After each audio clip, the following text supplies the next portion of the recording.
오늘은 고린도전서 1장부터 9장까지 보도록 하시겠습니다. 고린도전서 1장부터 9장까지.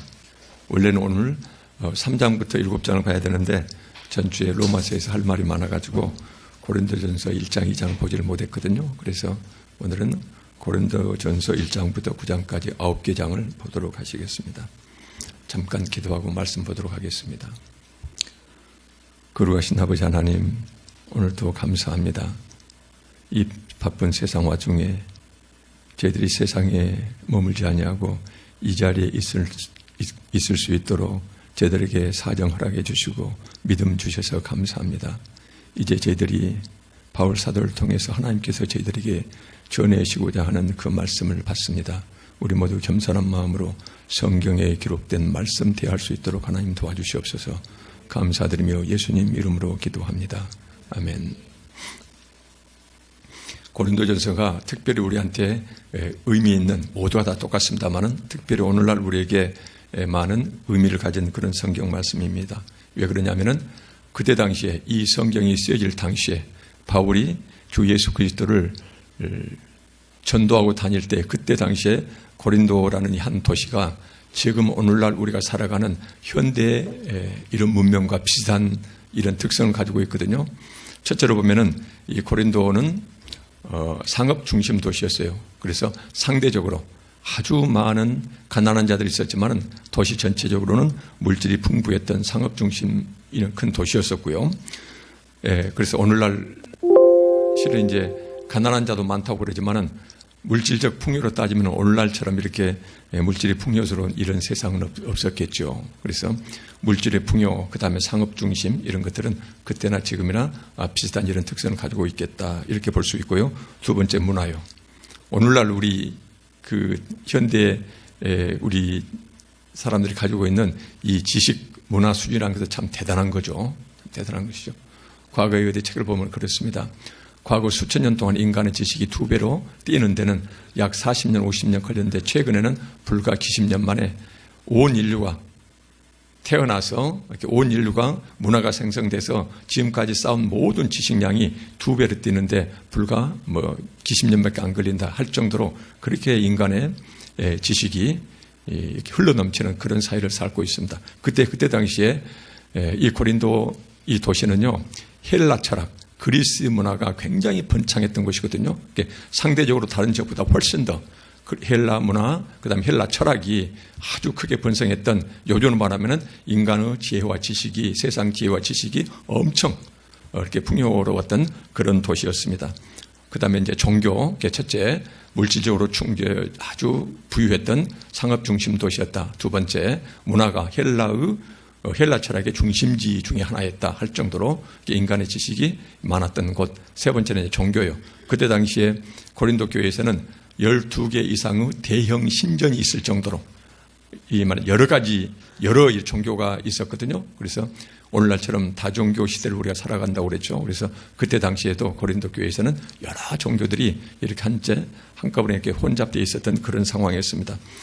특히 이제 그 중에서 전에 제가 한번 말씀드렸습니다만은 아프로디테 여신전이 있었거든요. 그런데 아프로디테 여신전 안에는, 그 신전 안에만 종교적 매춘에 종사하고 있던 여성들이 1000명이 넘어갈 정도가 이렇게 있었어요. 그래서 이 말은 바로 뭐냐면은 그때 당시에 고린도 교회는 성적으로 굉장히 방탕한 곳이었습니다. 아주 상상할 수 없을 정도로. 그렇게 해서 한 신전에가 종교적 그 매춘에 종사하는 여성이, 물론 그때 당시에는 지금처럼 돈 보고 하는 것이 아니었습니다. 그것은 그 이방 그 신전에서 그 일종의 종교 행위로서 이루어지는 것들이었거든요. 그렇지만 아주 성적으로 방탕했던 것. 오늘날도 이제 똑같습니다.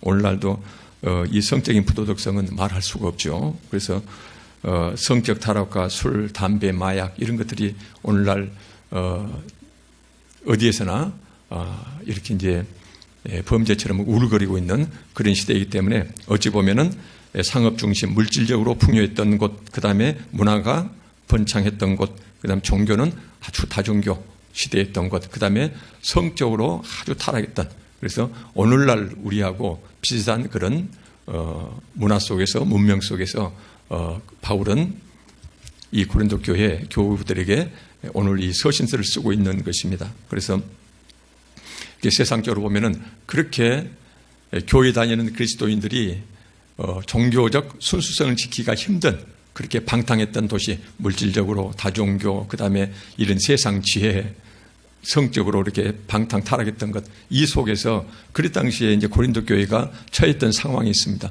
그 처했던 상황이 가장 중요했던 중 하나가 분열이요. 교회가 끝없이 분열되어 가고 있었거든요. 그래서 여러 가지 파로 이렇게 분열되어 있었고, 둘째로는 교회 내에서 성적 타락이 굉장히 심했습니다. 고린도 그 사회 자체가 그렇기 때문에 그 속에 있는 교회마저도 세상에 물들어서 이런 것들이 많아 있었거든요. 그래서 이제 오늘날도 보면은 우리가 차마 입에 올리기에 그런 내용이지만은 최근에 그 경찰청에서 범죄 통계를 한번 본 적이 있습니다. 그거 봤더니 2010년도부터 2016년도까지 최근 7년 동안에 성적 범죄로 인해서 경찰 이렇게 뭡니까? 그 수사했던 그 내용들이 나오는데 거기 보면은 단일 직종으로요. 여기서 이제 이 말씀드린 것은 여러분들이 그냥 일반 성도들이 아니고 수요 예배를 찾아올 정도면은 충분히 여러분들은 이것을 이겨낼 수 있을 것 같아서 그냥 그대로 이 말씀드리도록 하겠습니다.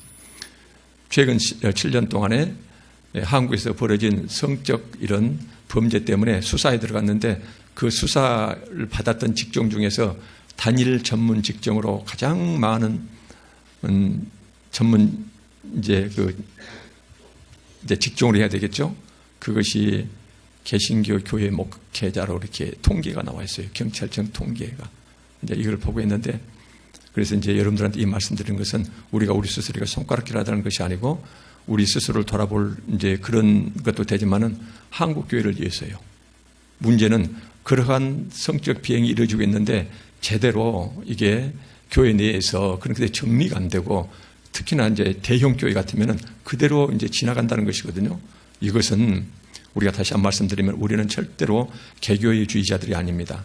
교회는 다 똑같거든요. 전부 다 좀 이따 이제 말씀이 나옵니다만은 예수 그리스도가 머리고 우리는 지역에 따라 흩어져 있지만 전부 다 예수 그리스도 머리고 그 예수님 아래, 머리 아래 한 몸통을 이루고 있거든요. 그래서 우리는 예수 그리스도의 몸이에요. 굉장히 거룩히 지켜야 돼요. 그런데 우리가 그렇게 된다는 것은 이것이 우리 교회에서 일어난 일이 아니기 때문에 나 몰라라 그렇게 할 것이 아니라 항상 우리가 이것을 염두에 두고서 한국교회에서 기도하고 우리가 깨어 있어야 되겠죠. 그런 차원에서 제가 참고로 말씀을 드렸습니다. 저도 믿기지가 않습니다. 그런데 최근에 경찰청 통계에서 성적 수사 기록 그 건수를 보면은 그렇게 나와 있어요. 이것이 이제 개혁적인 기독교 언론사의 발표가 돼서 제가 한번 본 적이 있습니다. 그래서 이제 오늘 이 말씀을 드린 이유가 있습니다. 오늘 하나님께서는 바울 사도를 통해서 고린도 교회에게 이 말씀을 전해주고 계시는데 아까 말씀드렸듯이 물질 문명, 그 다음에 문화, 그 다음에 다종교 사회, 그 다음에 교회 내에 안고 있는 문제점들, 또 하나는 성적 이렇게 사회적으로 그 다음 교회 내에서 이런 성적 타락이 극에 달했던 그때 고린도 교회하고 요즘하고 너무나 닮았기 때문에 그래서 그때 당시에 고린도 교회에 주시는 이 말씀은 실은 오늘날 우리한테 주시는 말씀으로 우리가 그대로 받아들여야 되겠죠. 상황이 너무나 비슷하기 때문에. 그래서 전에도 이런 말씀드렸지만은 고린도 교회가 얼마나 성적으로 타락했던지 고린티안이라는 게 고린도인이 되다 이 말 자체가 성적 타락자의 대명사가 될 정도로 그렇게 이제 타락했던 것이거든요. 그래서 이제 오늘 본 말씀 보시면서 우리가 이렇게 한번 보시게요. 고린도 교회를 향하여 하나님께서 주시는 이 말씀을 바라볼 때 그때 상황과 우리 상황이 너무나 비슷하기 때문에 사회 상황도 그렇고 교회의 상황도 그렇고 교회 내 교단 내 분열이라는 것은 말할 수가 없죠. 한국 교회에서 교단이 도대체 몇 개쯤 되는지 제대로 셀 수가 없습니다. 얼마나 많이 교단이 갈라져 있는지. 그러면은 교리가 달라서 달라지냐? 그렇지가 않습니다. 교리는 별로 다를 것이 없어요. 근데 교단이 이렇게 어쩌면 능력 있고 큰 교회 중심으로 계속 갈라지다 보니까는 이렇게 여러 교단으로 갈라져 있거든요. 그때 당시에 교회 분열과 지금과 똑같습니다. 그래서 그때 당시에 교회 안팎의 상황이 지금 교회 안팎의 상황과 너무나 유사하기 때문에 그 교회의 문제점을 향하여 하나님께 주시는 말씀은 오늘날 우리한테 주시는 말씀과 똑같다고 볼 수가 있거든요. 그래서 그런 관점 속에서 이 말씀에 비춰볼 때 오늘날 하나님께서는 오늘날 한국교를 어떻게 바라보실까? 두 번째, 그 다음에 우리한테 무엇을 명령하고 계실까? 세 번째, 하나님은 우리한테 무엇을 회개하라고 촉구하고 계시면서 그렇다면 우리가 무엇을 변화해야 될 것인가, 변화시켜야 될 것인가, 이런 관점 속에서 이 말씀을 쭉 보셨으면 좋을 것 같습니다. 너무나 상황이 비슷하기 때문에 그 문제점에 대해서 주셨던 말씀은 오늘날 우리 교회에 주셨던 문제점과 똑같다. 이렇게 보시면 될 것 같습니다. 1장 6절부터 잠깐 보도록 하겠습니다. 여기에서 이제 바울 사도는 고린도 교회가 안고 있는 여러 가지 교회 안팎의 문제점들이 굉장히 많았어요. 그래서 그것을 고치지 않으면 안 된다는 경고 이런 서신을 보내고 계시는데 이 서신을 보내기 전에 이 바울 사도는 고린도 교회를 향한 자신의 소망을 먼저 딱 열어놔요. 그놓고 여러분들을 향한 내 소망은 이것입니다. 그 말씀이 1장 6절 그 다음에 8절 이렇게 나와 있거든요. 그리스도의 증거가 너희 중에 견고하게 되어 그리스도의 증거 이것은 예수 그리스도의 복음의 말씀이 되겠죠. 이것이 너희 중에 견고하게 되어 굳게 믿어져서 그 말이거든요. 예수 그리스도를 통한 하나님의 말씀이 너희들 가운데서 굳게 믿어져서 확신 있게 믿어져서 1장 8절을 보니까는 주께서 너희를 우리 주 예수 그리스도의 날에 우리 주 예수 그리스도의 날은 어떤 날입니까? 예수 그리스도를 승천하신 후에 예수 그리스도가 이 땅에 다시 재림하신 그날에 책망할 것이 없는 자로 끝까지 책망할 것이 없는 자로 이렇게 고린도 교회 여러분들, 교우 여러분들이 예수 그리스도가 이 땅에 다시 재림하실 때에 그때 예수님이 보실 때 여러분들은 조금도 흠이 없는 그런 자로 끝까지 견고하게 하시리라 여러분들을 지켜주시기를 간절히 바라고 있습니다. 하나님께서 여러분들은 그 많은 문제 속에서 교회 안팎의 문제 속에서 지금 그러고 있는데 여러분들은 내가 여러분들을 향한 간절한 소망이 있습니다. 그것은 바로 뭐냐면 예수 그리스도가 이 땅에 재림하실 때 여러분들이 지금부터 내가 여러분들한테 주문한 말씀대로 여러분들이 회개하고 변화받게 되면은 그러면 하나님께서 끝까지 예수 그리스도 앞에 여러분 설 때 조금도 흠이 없는 그런 자로 끝까지 지켜주실 것입니다. 이것이 여러분들을 향한 내 소망입니다. 라고 말씀하신 다음에 그리고 이제 호소를 합니다. 여러분들 그렇게 살면 안 됩니다. 이 호소 내용이 1장 10절에 나와 있습니다. 형제들아 내가 우리 주 예수 그리스도의 이름으로 너희를 권하노니 여기서 권한다 이 말은요 거의 읍소한다는 용어로 보시면 됩니다. 간절한 마음으로 내가 여러분들에게 호소합니다. 이렇게 모두가 같은 말을 하고 여기서 같은 말 하라는 거예요. 뭐예요? 예수 그리스도 믿고 교회를 읽어가면서 신앙의 이런 하나님에 관한 이런 말씀을 나눌 때 절대로 의견을 갈라지지 말고 의견을 통일시키라는 것이에요. 그래서 복음의 말씀, 교회를 읽어갈 때 여러분들은 모두가 같은 말을 하고 모두 의견을 통일시켜서 그 말씀이거든요. 너희 가운데 분쟁이 없이 다투거나 갈라서지 말고 같은 마음과 같은 뜻으로 온전히 합하라. 같은 마음과 똑같은 마음, 한 마음 한 뜻으로 굳게 단합하라는 것이에요. 여러분들 의견 갈라지지 마십시오. 그 다음에 절대로 여러분 가운데 분쟁, 서로 싸우고 다투고 해서 갈라지지 마십시오. 그리고 온 마음과 온 뜻을 온전히 하나로 해서 굳게 단합하십시오. 라고 이렇게 호소를 해요. 그러면서 왜 이런 호소를 할까요? 보니까는 1장 12절에 이런 말씀이 있습니다. 결국은 교회의 분열 때문에 이 말씀을 주고 있거든요. 1장 12절에 너희가 각각 이르되 나는 바울에게 나는 아볼로에게 게바에게 그리스도에게 속한 자라 한다는 것이니 그때 고린도 교회는 상당히 수가 많았다고 그럽니다. 상당히 요즘 말하면 대형 교회였어요. 근데 너희들에서 뭐 바울, 아볼로는 그때 당시에 바울보다도 훨씬 더 아주 요즘 말로 하면은 굉장히 유창한 웅변가였다고 그럽니다. 아볼로는. 그래서 이 복음을 전하는데 굉장히 많은 활약했던 사람이거든요. 그 다음에 게바, 베드로죠. 그 다음에 그리스도에 속한 자를 한다는 것이니 서로가 큰 교회에서 나는 바울파, 나는 아볼로파, 나는 게바, 나는 베드로파, 나는 그리스도파. 여기서 그리스도파는 당연한 거지만 바로 파볼로스 그리스도파거든요. 이렇게 해가지고 서로 다툰다고 그러니 여기서 중요한 게 바로 뭐냐면은 1장 12절에 보면은 교회 내 고린도 교회의 분열, 파벌은 누구를 통해서 이루어집니까? 교회 내 지도자를 통해서요. 바울도 아볼로도 베드로도 그때 당시에 현저했던 교회 지도자들이거든요. 그 사람 따라서 교회가 4분 5일 되고 있다는 것이에요. 한국 교회도 교리 따라서 교단이 나는 것이 아닙니다.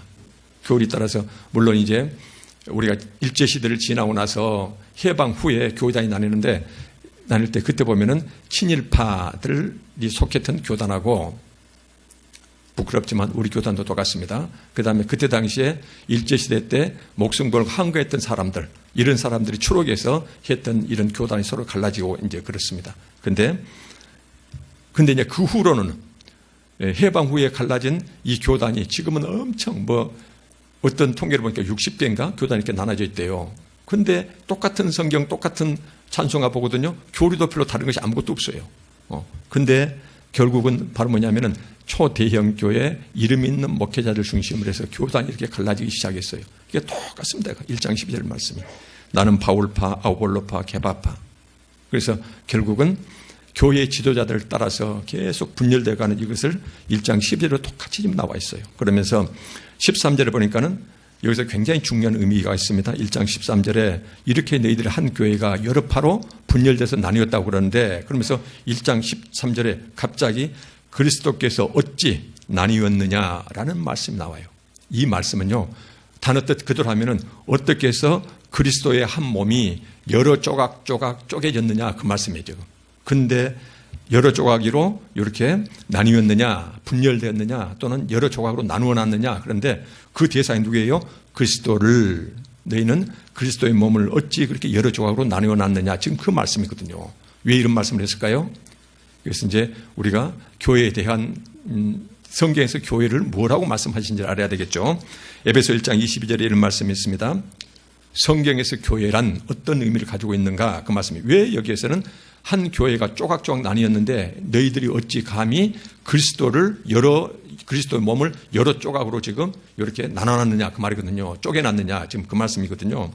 에베소 1장 22절에 또 만물을 그의 발 아래, 예수 그리스도 발 아래 복종하게 하시고 그를, 예수 그리스도를 만물 위에 교회의 머리로 삼으셨느니라. 교회는 그의 몸이니. 보니까는 교회가 몸뚱아리인데 이 몸뚱아리의 머리가 예수 그리스도라는 것이거든요. 그래서 교회란 한 예수 그리스도를 머리로 하고 그 머리 밑에 한 몸뚱아리로 한 몸을 이루고 있는 게 교회거든요. 그래서 여기서 이렇게 교회에 대해서 개념 정의를 합니다. 성경적으로. 그 다음에 골로새서 1장 18절 똑같은 말씀하고 계세요. 그의 몸인 교회의 머리시라. 예수 그리스도는 몸인, 당신의 몸인 교회의 머리다. 그 말. 당신의 몸인 교회의 머리가 바로 예수 그리스도가 그 말이거든요. 그래서 우리는 교회란 몸뚱아리입니다. 우리 위에가 예수 그리스도가 계십니다. 우리가 익히 알고 있는. 그래서 이 관점 속에서 교회가 분열되는 것을 성경이 하나님께서 얼마나 준열히 이렇게 경고하시는지 그러기 위해서 우리가 다시 한번 보는 것이 교회란 한 몸이다. 한 몸이고 그 교회의 머리 위에는 한 머리가 계시는데 그분이 예수 그리스도다. 그 말씀이거든요. 그래서 이 전제하에서 보니까 1장 12절 13절은 너희들은 어찌 감히 예수 그리스도의 머리고 그 다음에 한 몸인데 예수 그리스도 몸을 너희들이 감히 너희들 조각조각 예수 그리스도 몸을 여러 토막으로 지금 갈라놨느냐. 지금 그 표현이에요. 여기서 1장 13절에 이렇게 지금 말씀하시거든요. 그래서 이 말씀은 교회를 우리 인체에 비유했을 때 그 머리는 예수 그리스도고 한 몸은 이것은 교회다. 이건 이제 지역에 따라서 여러 가지로 이제 갈라지겠죠. 그래서 이제 이렇게 봤을 때 교회의 분열이라는 것은 어떤 의미입니까? 예수 그리스도가 머리인데 그 밑에 붙어 있는 몸뚱아리가 주인을 멀리하고 자기가 마치 주인인 것처럼 교회를 계속 갈라치게 하고 있다는 것이에요. 몸뚱아리로 나누고 있다는 것이거든요. 그래서 스스로가 교회의 주인이 되어서 교회의 주인은 머리가 예수님이 따로 계시는데 근데 너희들이 감히 그 교회의 머리처럼 예수님처럼 그 교회의 주인이 되어서 그래서 자신의 욕심과 이해 타산에 따라서 교회를 이렇게 해서 계속 분열시키고 나누는 것은 이것은 엄청난 큰 죄악이다라는 것을 지금 지적하고 계시는 것이거든요. 여기서. 그래서 결국은 예수님의 하나된 몸을 자기들 마음대로 여러 갈래로 찢어 나누는 범죄다. 이 말씀을 1장 13절에서 그리스도께서 어찌 그리스도의 한 몸을 여러 조각으로 너희들이 나누어 놨느냐. 지금 그 말씀이거든요. 여기서. 그래서 이제 천주교 같은 경우는 어떻게 합니까? 교회라는 것은 한 교회거든요. 그러니까 본래 교회라는 것은 초대교회처럼 지역교회였어요. 예수 그리스도가 한 머리고 우리는 한 교회인데 그래서 멀리 갈 수가 없어서 각 지역마다 임동교회가 있고 우리 같은 영봉동 교회가 있듯이 지역마다 교회를 따로 뒀거든요. 이것은 이제 지역교회거든요. 그래서 이 지역교회는 편의상 지역으로 나뉘어서 따름이지 한 교회예요. 이것이 이제 공교회거든요. 결국은 이렇게 돼야 돼요. 그런데 이것이 지역교회가 아니고 교단 자체가 계속 분열되는 것은 이것은 전혀 성경적이 아니에요. 그래서 최근에 캐톨릭 같은 경우는 현 그 교종입니까? 그분이 그리스 정교회하고 이제 로마 캐톨릭이 나뉘었는데 그쪽에다 사과하고 옛날에 십자군 전쟁으로 해가지고 많은 죄를 엄청 많은 죄를 지었거든요. 십자군이 중동 지방에 이름 범했던 죄는 그때 당시에 그 기록을 보면요 제대로 볼 수가 없어요. 죽였던 사람들 피가 사람들 무릎에 찼다 할 정도로 그렇게 많은 수를 죽였거든요. 결국은 그것은 중세시대에 교황과 세속 권력과 교권 싸움 때문에 권력 싸움 때문에 일어나는 것들이었거든요. 그래서 이제 그것을 전부 다 사과를 했습니다. 사과를 하고 그리스 정교회하고 그다음 로마 캐톨릭하고 우리가 기본 교리에서 차이가 없다면은 우리가 서서히 함께 되어가자 이런 노력을 지금 하고 있는 상황이거든요. 그래서 우리도 이제 마찬가지로 교회가 계속 이렇게 특별한 교리, 성경 해석의 차이도 없는데도 계속 나뉘는 것은 전혀 하나님 뜻이 아니다. 무서운 하나님 앞에 범죄일 수가 있다. 그래서 예수 그리스도의 몸을 함부로 찢어 나누는 것으로 이렇게 성경은 표시하고 있다. 이렇게 이제 보시면 되겠습니다. 그래서 이제 우리가 이 말씀을 특별히 강조한 이유가 있습니다. 우리가 또 한 번 우리는 나눔과 섬김 교회 자체만 우리만 되면 되는 것이 아니고 우리는 내 자신은 우선 가장 적은 내 가정교회에 잘 일구어야 되고요. 하나님 뜻대로 정말 행복한 교회 만들어야 되고 그 다음에 모여든 우리가 지역교회에서 영봉동 나눔과 섬김교회를 우리가 잘 섬기고 어떻게 해서든지 부족하지만 적은 수가 모였지만 하나님 뜻대로 사람 이렇게 돌아보지 말고 사람 연연하지 말고 사람 뜻대로 어떻게든지 교회를 일궈야 되고 그 다음 우리는 여기서 멈추는 것이 아니고 한국교회를 위해서 우리가 너무나 수고가 적고 할 것은 별로 없지만은 그래도 끊임없이 우리가 얘기하고 교회에서 기도를 하고 그 다음에 그를 바라는 이런 것들이 하나님이 원하시고 기뻐하시는 우리 삶의 모습이겠죠. 그래서 이제 그런 차원에서 오늘 이 교회에 대해서 자세히 말씀을 드렸습니다. 그 다음 1장 18절부터는요. 여러분들이 이 자리에 앉아 계신 자체가 얼마나 큰 복인지를 여기서 강조하고 있어요. 보니까는 1장 18절에 보니까 요전이 이것이거든요. 절대로 예수 그리스도는 세상 지혜로 인간의 지혜와 지식으로는 알 수가 없다는 것이에요. 그래서 세상에 유능한 사람들, 많이 배운 사람들, 학식이 풍부한 사람들을 봤을 때는 진짜 미련하고 웃기는 사람들인데 그 전도에 미련한 것, 성경 말씀에 기록된 그것을 믿고 하나님을 믿는다. 근데 세상 사람들 우리를 손가락질 하지만 이 전도의 말씀을 우리가 그대로 받아들여서 세상 지혜가 아니고 하나님께서 주시는 그 지혜를 가지고 예수 그리스도를 구주로 믿고 우리가 교회를 이루고 그 다음에 하나님 백성으로 살아가는 것 이것이 얼마나 복된 것인지를 1장 18절부터 우리가 알아볼 수가 있어요. 보니까는 십자가의 도가 바로 뭐죠? 예수 그리스도 하나님의 말씀. 그래서 예수 그리스도를 우리가 구원자로 믿으면은 나의 모든 죄는 정결케 되고 우리는 믿음의 사람이 되고 하나님 백성이 되고 그러면은 하나님께서는 우리를 끝없이 계속 성화시켜 가서 온전히 우리는 영원한 복락을 누리게 된다. 영생을 누리게 된다. 이것이 이제 십자가 도죠. 그래서 출발점이 십자가니까요.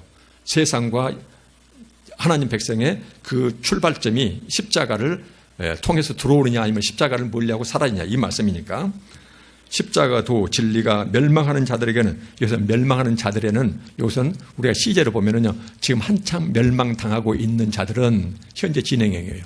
아니면은 멸망당하기로 작정하고 살아가는 사람들은 그 표현이에요. 여기서 우리가 밋밋하게 멸망하는 자들 이렇게 돼 있지만은 멸망 중에 살아가고 있는 자들 아니면은 멸망당하기로 스스로 작정하고 그렇게 살아가는 자들에게는 미련한 것이요 성경 말씀, 여기 앉아있는 것이 정말로 미련한 사람들이라 그 말이거든요. 어리석게 보인다 그 말이죠. 구원을 받는 우리에게는 하나님의 능력이라. 여기서 하나님의 능력은 어떤 능력일까요? 로마서에서 똑같은 말씀하셨거든요. 좀 이따 다시 보겠습니다.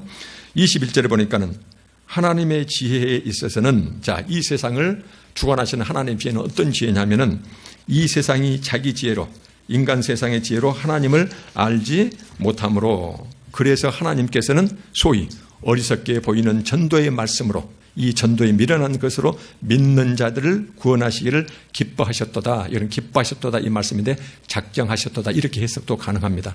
그래서 세상 사람들이 볼 때는 진짜 미련한, 저것을 어떻게 믿지? 눈에 안 보이는, 이제 이렇게 갖고는 그것은 우리 비웃고 있는데, 그러나 전도에 미련한 그 말씀, 예수 그리스도가 계셨답니다. 그분이 우리의 메시아랍니다. 그래서 그분을 믿으면 내 죄, 그 다음에 하나님 백성, 그래서 끝없이 우리가 교회를 일구고 형제로서 살아가면 그분이 우리 구원을 끝까지 책임지시고 우리를 변화시켜 가신답니다.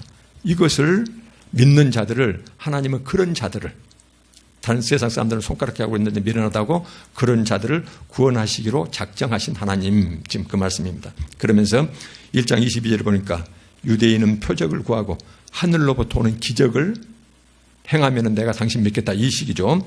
헬라인은 지혜를 구하나, 이 지혜는 때요 인간 세상의 지혜거든요.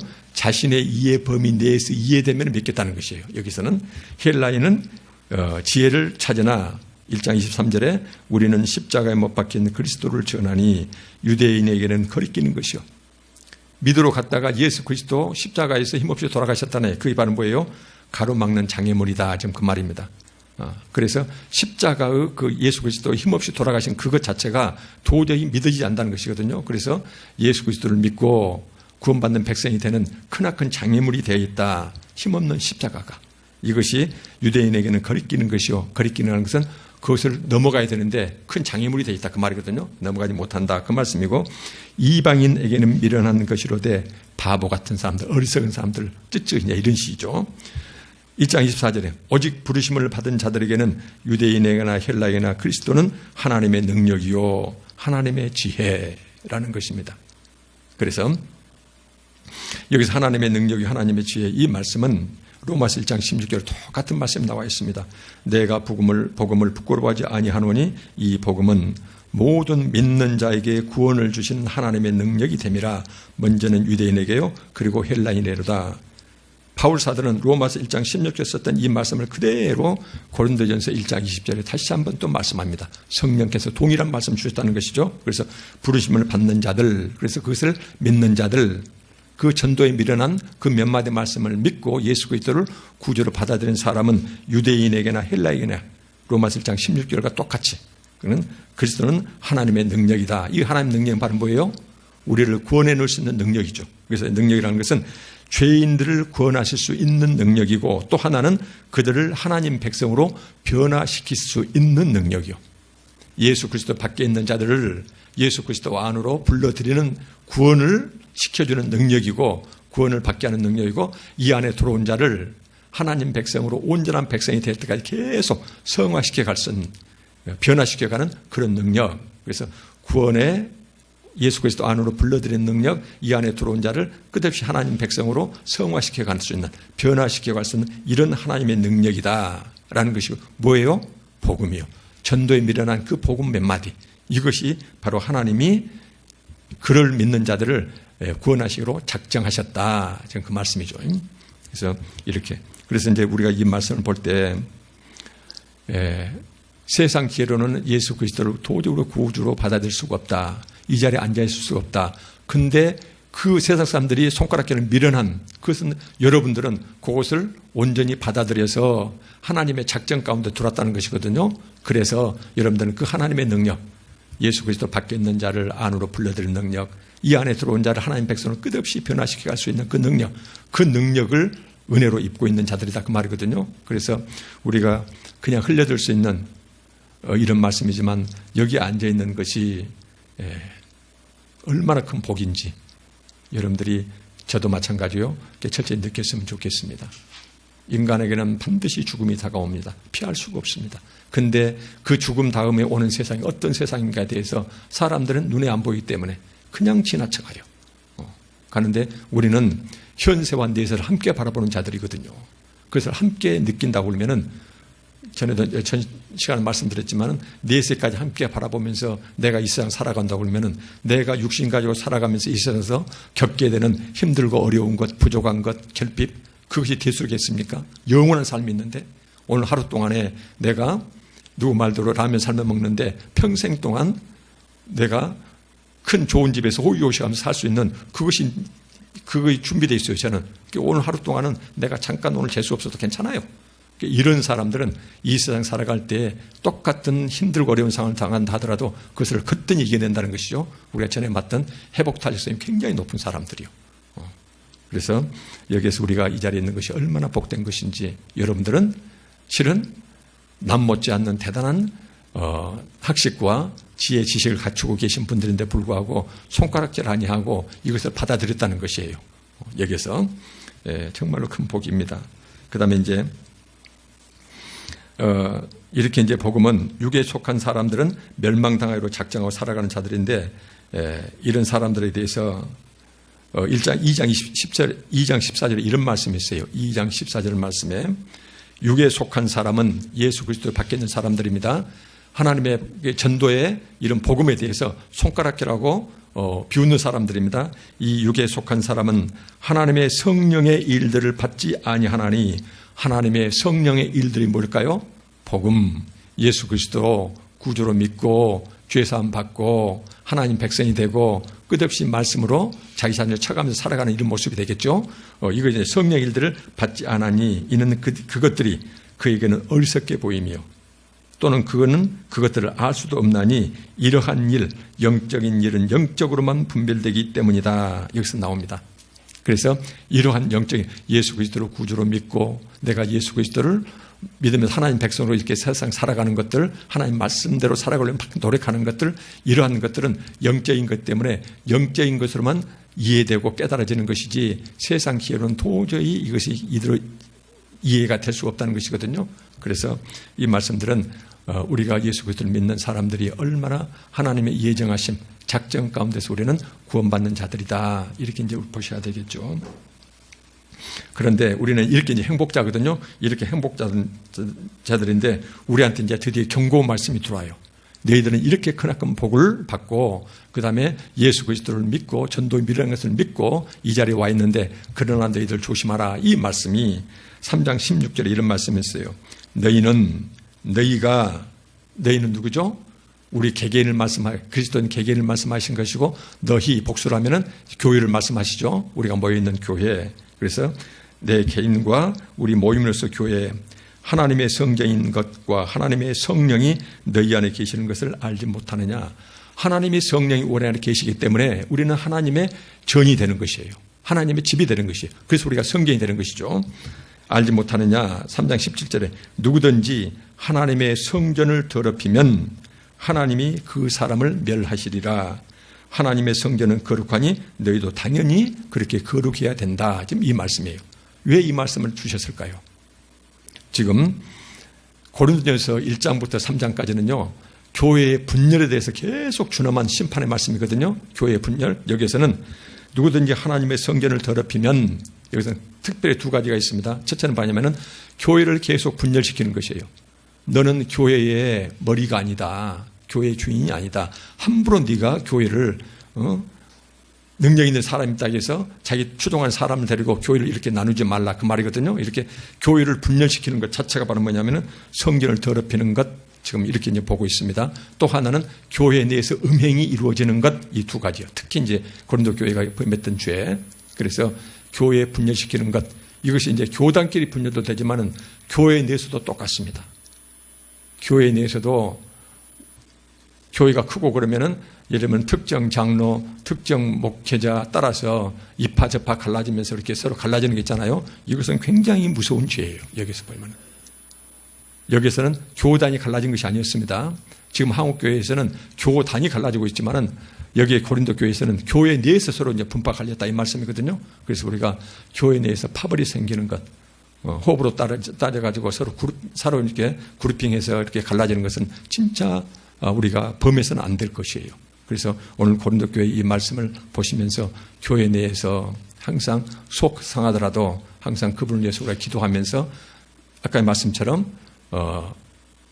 의견을 갈라지지 말고 서로 다툼 일으키지 말고 그 다음에 한마음 한뜻이 돼서 굳게 단합하라. 이 말씀이 예수 그리스도의 우리는 몸인데 한 몸이기 때문에 팔과 다리가 갈라지면 안 되겠죠. 이제 그렇게 받아들여야 되겠죠.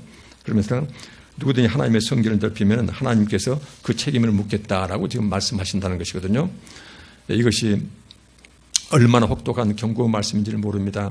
우리가 대하는 교회, 그래서 이 교회가 항상 그 머리는 예수님이시다. 우리는 지역적으로 서로 교회가 갈라졌지만 실은 우리는 한 교회다. 한 교회다. 이것을 항상 생각하시면서 교회 내에서 우리가 조심하고 그 다음에 교단도 어떻게 하면은 지금은 너무나 힘든 일이 되겠지만 그러나 우리가 성령께서 역사에 다시 날라고 한교회가 정신 차리고 정말 이렇게 분열되는 거 있잖아요. 이런 것들을 우리가 위해서 하나로 통합될 수 있도록 이렇게 늘 우리가 기도를 해야 될 것 같습니다. 너무나 미미한 거지만 하나님이 원하시기 때문에 우리는 늘 이런 것을 염두에 두고서 생각하고 이 성경 기절도 이렇게 깊게 받아들이고 기도하고 그래야 되겠죠. 그러면서 이제 9장으로 이제 넘어갈게요. 바로 9장 23절부터 27절까지 말씀이 있는데요. 바울이 역정 바른 뭐냐면은 나를 본받으라 이 말씀입니다. 그때 당시에 고린도 교회에 여러 가지 문제가 많았는데 이 고린도 교회에 대해서 바울이 내가 어떻게 신앙생활을 해가는지를 압축해서 보여줘요. 그러면서 여기서는 좀 하지만은 나를 본받으라는 그런 의미로 지금 말씀하고 계세요. 보니까는 9장 23절 내가 복음을 위하여 모든 것을 행함은 복음에 참여하고자 함이라. 복음에 참여. 복음이 뭐예요? 예수 그리스도 믿고 하나님 백성으로서 우리는 한 하나님 나라를 이루고 그래서 구원받은 백성으로서 영생 복락 누리는 이 복에 들어가는 것을 말하죠. 이 복에 참여하기 위해서 내가 복음을 위해서 복음 전파를 위해서 모든 것을 다 행한다 그 말이에요. 그래서 이 앞전에 쭉 말씀을 보시면은요 바울이 얼마나 겸손하게 하나님 말씀 전했는지 알고 절절히 나와 있어요. 내가 약한 자들한테는 믿음이 약한 자들이에요. 믿음이 약한 자들한테서는 목숨을 내놓고 그렇게 강한 믿음 갖고 있지만 똑같이 그 사람 눈높이로 낮춰져서 나도 믿음이 약한 것처럼 해서 어떻게 그 사람을 복음에 참여시키려고 노력을 했고 그 다음에 유대교 율법에 충만한 사람이 있으면은 내가 그 유대교의 율법에 충만한 사람처럼 그 다음에 나는 율법에 중요한 율법은 좀 지키는 사람이지만 율법을 무시한 사람이 있으면 나도 율법에 대해서 얽매이지 않는 사람처럼 그래서 모든 사람에 대해서 모든 사람 그 사람 눈높이로 가서 어떻게든지 예수 그리스도 복음에 참여시키기 위해서 내가 모든 일을 다 했습니다. 그 행동을 바로 9장 24절에 뭐라고 말씀해요? 운동장에서 다름질하는 자들이 다 달릴지라도 오직 상을 받는 사람은 한 사람인 줄 너희가 알지 못하느냐. 너희도 상을 받도록 이와 같이 다름질하라. 고대 올림픽 시합을 이 앞전에 말씀드렸죠. 고대 올림픽 시합에서는 달려가는데 다름질하는 자들이 오로지 표대만을 바라보면서 달려간다고 그랬죠. 25절에 보니까는 이기기를 다투는 자마다 우승하기 위해서 열심히 경쟁하는 자마다 모든 일에 절제하나니 그때 당시에 올림픽에 나간 선수들은 철저히 음식 조절한다고 그랬죠. 그 다음에 약 집중된 훈련 기간이 11개월 정도 훈련을 받거든요. 그때 당시에. 그러면은 모든 세상 쾌락 같은 거 전부 다 이런 거 다 버려요. 그리고 모든 음식도 그 다름질하는데 우승하는데 필요한 음식만을 먹어요. 그 다음에 이 경기에서 이기기 위해서 방해되는 모든 것은 심지어 옷 같은 것도 그렇게 입질 않았거든요. 그래서 뚱뚱한 몸이 있으면 몸을 가늘게 한다고 그랬죠. 11개월 동안에 가벼운 몸으로 달려서 어떻게든지 그 올림픽 시합에서 달리기 위해서 우승하기 위해서 몸을 쳐서 이렇게 살을 빼내듯이 그렇게 몸 조리를 잘해요. 똑같다는 것이에요. 여기서 보면 이기기를 다투는 자마다 모든 일에 절제하나니 여기는 음식, 체중, 훈련, 그 다음에 세상의 쾌락, 재미 전부 다 내버린다는 것이에요.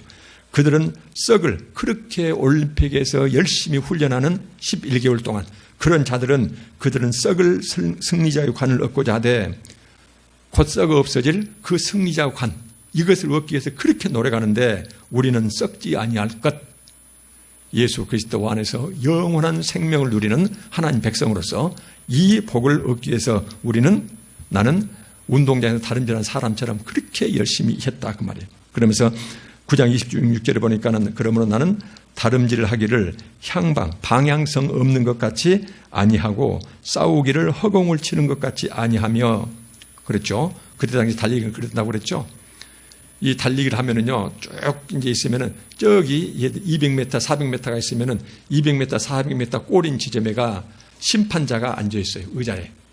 그때 당시에 올림픽 때는 그러면은 그 모습을 보고 이제 딱 서 있어요. 그래갖고는 이제 달리기 시합하면 이제 달려가겠죠. 달려갈 때는 오로지 그 심판자를 향해서만 달려가요. 표대를 향해서. 그 이제 표대라고 그러거든요. 그러면은 그 심판자가 갖고 있는 게 뭐라고 그랬죠? 거기에서 우승한 자한테만 주는 이 상을 쥐고 있거든요. 멀고 먼 데서 200m, 400m 지금 전방에는 의자에 앉아 있는 심판이 우승자 한 사람한테 주기 위한 이 상을 딱 가지고 있어요. 모든 선수가 그걸 바라봐요. 그러니까는 그러므로 나는 다름질할 때 향방 없는 것 같이 아니하고 함부로 이렇게 남쪽 북쪽 함부로 뛰어다니는 것이 아니하고 지금 심판자가 앉아 있는 그 상을 딱 바라보면서 이게 방향성 없는 것 같지 아니하고 방향을 딱 정해서 이렇게 표대를 정해서 그 다음에 달려간다 그 말이죠. 그 다음에 달려갈 때 혹시라도 견눈질 할까 봐서 그러죠. 세상 살아갈 때 하나님께서는 우리에게 생명의 길과 사망의 길을 두었다고 말씀하시거든요. 그래서 이제 우리가 표대를 향해서 예수 그리스도를 향해서 막 달려갈 때 세상에 눈 주지 말고 견눈질 하지 말고 그 예수 그리스도만을 향하여 예수 그리스도 뜻대로 세상을 막 살아가려고 막 다름질한다 그 말이죠. 다름질할 때 혹시라도 세상 것에 내가 현혹될 때 그때는 하나님의 말씀, 성경 말씀으로 자기 자신을 친다고 그랬죠. 그 친다는 뭘로 바울이 싸우기를 허공을 치는 것. 그때 이제 복싱 시합이 있었거든요. 근데 그때 복싱을 어쩐다고 그랬어요? 여기에다가 쇠못을 단다고 그랬죠. 그래서 치면은 그 주먹을 맞으면 그때 당시에는 얼마나 잔인한 시합이었던지 살까지 찢겨서 막 피가 나요. 이것을 하나님 말씀으로 혹시 세상 가운데서 내가 예수 그리스도를 향하여 달려갈 때에 세상 끝에 유혹받고 내가 옆으로 견눈질 할까 봐서 그 하나님 말씀으로 계속 자신을 친다 그 말이에요. 치면서 혹독한 자신을 말씀으로 치면서 절대로 예수 그리스도를 놓치지 않고 예수 그리스도만을 표대 삼아서 달려가는 그래서 온 삶으로 예수님 말씀대로 살아가는 이런 모습으로 나는 살고 있습니다. 라고 지금 바울이 말씀하고 있는 것이에요. 그때 당시에 올림픽 시합이요. 그래서 복싱 경기와 400m 달리기 시합을 두 개의 예를 지금 들고 있습니다. 여기에서. 그래서 복싱 시합은 상대방 체내기에서 그래서 예수 그리스도 말씀에 입에대는 것은 하여튼 자기 몸에서 피가 나도록 쳐서 내쫓고 그래서 온전히 예수 그리스도만 물들어서 예수 그리스도를 향해서 막 달려가는 나는 이렇게 달려가고 있습니다. 그러면서 뭐라고 말씀하시냐면 9장 27절에 내가 내 몸을 쳐 복종하게 함은 또 나오죠. 그래서 여러분들 다음에 한번 하나님 말씀에 대해서 성경에서 하나님 말씀이 어떤 의미인지를 한번 쭉 정리를 해보려고 그럽니다. 근데 이 하나님 말씀을 떠나서는 우리가 신앙을 제대로 지킬 수가 없거든요. 하나님 말씀을 통해서 우리는 예수 그리스도를 구주로 받아들이게 되고 그러니까 우리가 거듭난 것도 예수 그리스도의 말씀이요 성경 말씀이요 그 다음에 거듭난 자를 끝없이 성화시키는 것도 하나님 말씀이거든요. 그래서 여기서 내가 내 몸을 쳐 복종하게 함은 여기서 말씀으로 친다는 의미입니다. 복종하게 함은 내가 남에게 전파한 후에 자신이 도리어 버림을 당할까 두려워함. 남에게 그렇게 예수 그리스도를 전파한 후에 혹시라도 내가 순간 세상 유혹이랄지 그 다음에 어차피 우리 마음속에서는 어차피 죄의 이런 씨앗은 다 가지고 있기 때문에 혹시라도 내가 죄 지을까 봐서 하나님의 거룩한 말씀으로 그때마다 그 죄를 짓이길 수 있는 쳐서 피투성이를 만들 수 있는 그 말씀으로 적당한 말씀으로 내 죄를 막 친다는 것이거든요. 그렇게 치면서 나는 예수 그리스도를 향하여 달려가는 달리기 선수입니다. 지금 그 말씀하고 계세요. 그래서 이 말씀은 바울 사도가 이것이 어떻게 가능했을까요? 세상 사람들이 보지 못한 것, 믿음이 약한 자들이 보지 못한 것, 듣지 못한 것, 느끼지 못한 것을 바울은 보고 듣고 느끼고 있는 것이죠. 그것이 바로 뭐예요? 예수 그리스도예요. 그 다음에 육신의 삶으로 끝나는 것이 아니고 우리가 이렇게 살아갈 때 바울이 내가 이렇게 살아갈 때에 그 다음에 나한테 오는 것이 육신은 아무것도 아니고 그 다음에 오는 것이 영원한 생명이요. 그 영원한 생명도 단지 길이만 긴 것이 아니고 예수 그리스도처럼 우리가 그렇게 부활체로 대해서 누리는 삶이 얼마나 환상적이고 아름다운 것이고 행복한 것인지를 인간의 말로는 표현할 수가 없다. 그것을 바울은 봤거든요. 그러니까는 세상 것이 눈에 보이지 않는 것이에요. 혹시라도 어떤 것을 유혹하면은 그러면 하나님 말씀으로 아주 가혹할 정도로 쳐서 그래서 자기 자신을 치면서 그렇게 주님 길을 향해 나아가요. 왜 그래요? 자기가 보고 듣고 느꼈던 그 영생의 복이 너무나도 놀라운 것이어서 혹시라도 내가 남에게 예수 그리스도를 전한 다음에 내가 버림받을까 봐서 너무나 크고 좋은 것이라서요. 이걸 놓칠까 봐서 자신이 도리어 버림을 당할까 두려워하기 때문에 세상 살아갈 때에 나를 유혹하는 것, 나를 믿으면서 떠나게 하는 것, 그 다음에 생명의 길에서 벗어나게 할 때마다 그때마다 적절한 하나님의 말씀으로 자기 자신을 피가 나도록 쳐서 그래서 생명에서 절대로 벗어나지 않는 그런 신앙생활을 나는 하고 있습니다. 지금 이것을 고린도 교회 교인들한테 얘기하고 있는 것이에요. 그러면서 나를 본받으십시오.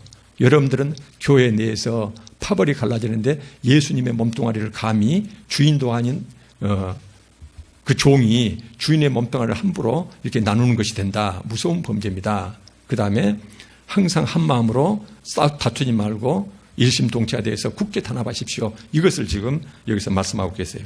그래서 지금까지 들었던 말씀을 1장부터 9장까지 여러 주제라서 좀 이렇게 산만하게 합니다만은 한 4가지 정도로 요약할 수 있겠습니다. 그래서 간단히 말씀드리면은 한 교회를 이루었으면은 고린도 교회 교인 여러분, 나눔과 성경교회 교회 여러분, 여러분들은 모두가 같은 말을 하십시오.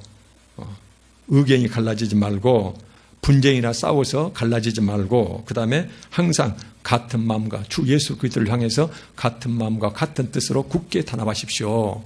교회의 몸은 예수 그리스도의 몸이기 때문에 우리가 함부로 절대 나눠서는 안 됩니다. 지금 이 말씀이고 두 번째로는 우리가 누리는 행복이요. 세상 지혜로는 여러분들이 이 자리에 앉아 있을 수가 없었어요. 여러분들이 인정하든 인정하지 않든 하나님의 말씀을 비춰보면은 여러분들은 그 전도, 세상 사람들이 손가락에 하는 그것을 여러분들은 이상하게 받아들였다는 것이에요. 그래서 수요일날 바쁜데 이 자리에 앉아있을 정도로 예수 그리스도 안에서 살아가신 분들이다. 얼마나 놀라운 복인지 그 말씀이고 세 번째는 우리는 하나님의 성전이다. 절대로 교회 내에서든지 그 다음에 한국교회 전체에서든지 교단이 나누고 교회가 분열되는 것은 절대로 하나님 뜻이 아니고 이것은 심지어 뭐라고 말씀하시냐면은 예수 그리스도 몸을 감히 아래 것들이 나누고 있는 것이다. 그런 정도로 성경에서는 준엄하게 경고한 말씀이다. 마지막으로 우리는 이렇게 놀라운 복을 받은 우리는 주님을 표대 삼아서 혹시라도 세상 유혹에 비틀거릴 때는 적절한 하나님의 말씀을 외워서 묵상하면서 그것을 어떻게든 이겨내서 오로지 예수 그리스도만을 향해서 표대 삼아서 달려나가는 달리기 선수가 돼야 된다. 그때 여기서는 예수님은 우리를 기다린 예수님은 내 인생이 다 끝나는 날 우리에게 영생복락이라는 그 상을 들고 의자에 앉아서 나를 기다리고 계신다. 지금 그 말씀이에요. 바울은 보고 듣고 느꼈기 때문에 아주 확신에 차서 이 말씀을 주고 계십니다. 그래서 오늘 이 4가지가 우리가 신앙생활 할 때 그나큰 도움이 되었으면 합니다. 기도하고 말씀 마치겠습니다. 아버지 하나님, 오늘날처럼 재물과 육신의 쾌락, 만족에 젖어 사는 이 세상에서 우리가 신앙 지키기가 얼마나 힘들고 어려운지 하나님, 오늘 고린도 교회 이 말씀을 통해서 우리가 거듭 깨어날 수 있도록 저희들을 붙들어 주시옵소서. 주님의 몸된 교회를 함부로 대하지 않도록 해주시고 항상 같은 말, 분쟁 다툼 없이 굳게 단합하게 하소서. 남은 평생 주님을 표대 삼아 말씀으로 치면서 생명의 길 어김없이 걷게 하나님 도와주시옵소서. 예수 그리스도 이름으로 기도합니다. 아멘.